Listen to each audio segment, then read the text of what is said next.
down. Notice how this dumbbell is dropping straight towards the middle of Lily's foot, okay? This band's pulling her this way, or trying, but she's not letting it. Don't let the... Okay, we are back with another banded RDL drill. But this one's gonna be a little bit different, and it's gonna be super good for people who feel like their spine is just hurting when they're hinging and deadlifting, and they don't like it. Or maybe you do like it, but you just know that it's not good for you.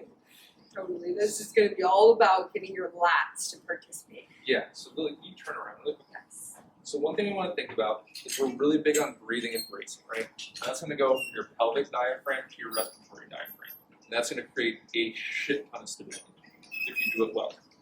Okay. But the bar is being held in the hands, which are connected to the shoulders. So how do we create stability all the way through here? We do have our spinal erectors that do run up the spine for this portion, but they're really not meant to support or really even enact any change at all at the shoulder joint, which is really where that load is going to be coming through. Okay? The lat does detach to the front of the shoulder and does run all the way pretty much across the whole back. So that's what we're really going to be calling upon to create all that stability to help with our breathing and bracing. Okay, so to do that, we want to think about pulling essentially these 2 points together throughout that movement.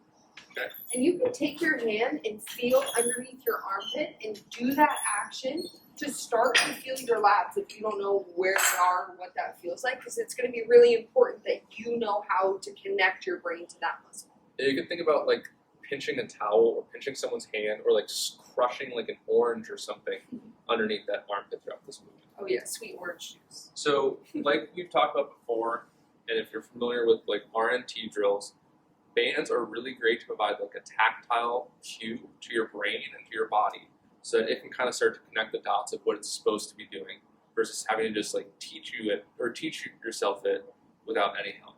Okay, so what we're going to be thinking about is we're going to want this around our wrists. So we need to make sure that we know the height of our wrist while standing. Okay, from here we're going to look at the thing that we're going to be anchoring it to and just pick a height similar to where our wrist is. Okay, wrist is about there. Take a loop, stick the band through the loop. Lily, can I see your hands, please? Yes. You're going to need to move that over here. Okay. Take a little step back. So throughout this movement, this band is going to be pulling Lily's arm up. Now, if you think about our origin and insertion of our lat, right, we have the front of the shoulder. We essentially have all this back musculature. So it's really extends her arms out. Hope you can see how that brought that point away, and it's lengthening the lat. When your brain feels this, it's going to think about countering that movement that this band is going to be trying to do. You're going to immediately pull those lats on and to create that tension. So long as you can fight the band a little bit and feel all that tension back here, you're doing this drill perfectly, and it's going fantastic. From here, Lily's going to think about creating nice vertical shins, hinging her hips back with good abdominal bracing to pick up the dumbbell. Okay, Lily, you can come up. As you can see, this is a little bit higher of an angle at the bottom than I would like. It's still a little bit kind of a downward slope, so I'm going to drop this. I just dropped one hole in this thing, but it's roughly about 4 or 5 inches. Okay, so Lily's 360-degree breathing, bracing. Finding her positioning over her foot. Band is helping her create tension in her lat and that upper back. Whenever you're ready, just go down. Notice how this dumbbell is dropping straight towards the middle of Lily's foot. Okay? This band's pulling her this way, or trying, but she's not letting it. Don't let the band move you. You're helping the band teach you how to stay in your position, not the band's position. Okay?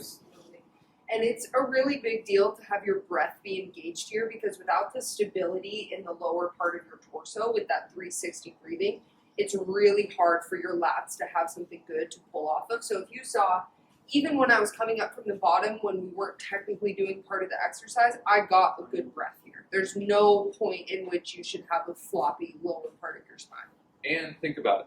You're trying to transmit force from here, your lower body, through here, to your arm and to the wing, okay? So if you want your hip to be able to fire through hard, okay, you need this to be locked. Otherwise, when that fires through, that just extends and all that tension's lost to the dumbbell or the barbell or whatever, and you're just not going to be able to utilize the amount of horsepower that you have already built in your body. Okay, so Lily's just going to do a couple more reps. You can see here, breathing, bracing, centered over her foot, not letting the band move her. She's in charge of the band. The band is an inanimate object. Just beat it. Look at how she's staying nice and straight here. Good job, Lily. One more. Notice she's getting tired here. This band is making it difficult, but she's still spending the time to get that good breathing and bracing between every rep. Thank you, Lily. Anything to add before we head out? I don't mean to sound too harsh, but if you're too tired to breathe and brace, stop doing the exercise. Yeah, very good point. Yes. Enjoy. This is an amazing way to create stability in your upper body.